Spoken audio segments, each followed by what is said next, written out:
এটা হচ্ছে দামামের মধ্যে সবথেকে বড় মাছের market. This is Qatif central fish market. সাগর থেকে সরাসরি আসা তাজা সামাক, মানে একদম ফ্রেশ মাছ। এখানে পাবেন শ্রিম, হমার, শাফি, সব কিছু নাজিফ ওয়া মুরাত্তাব, মানে পরিষ্কার পরিচ্ছন্ন, দাম ন্যায্য, ওজন ঠিক আর বিশ্বাসের লেনদেন।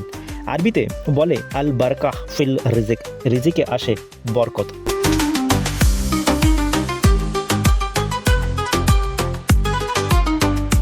খাতিফ central fish market opening and closing time সকাল 7টা থেকে রাত 9টা পর্যন্ত। এটি সাধারণত প্রতিদিনই একই সময় খোলা থাকে, সানডে থেকে স্যাটারডে পর্যন্ত।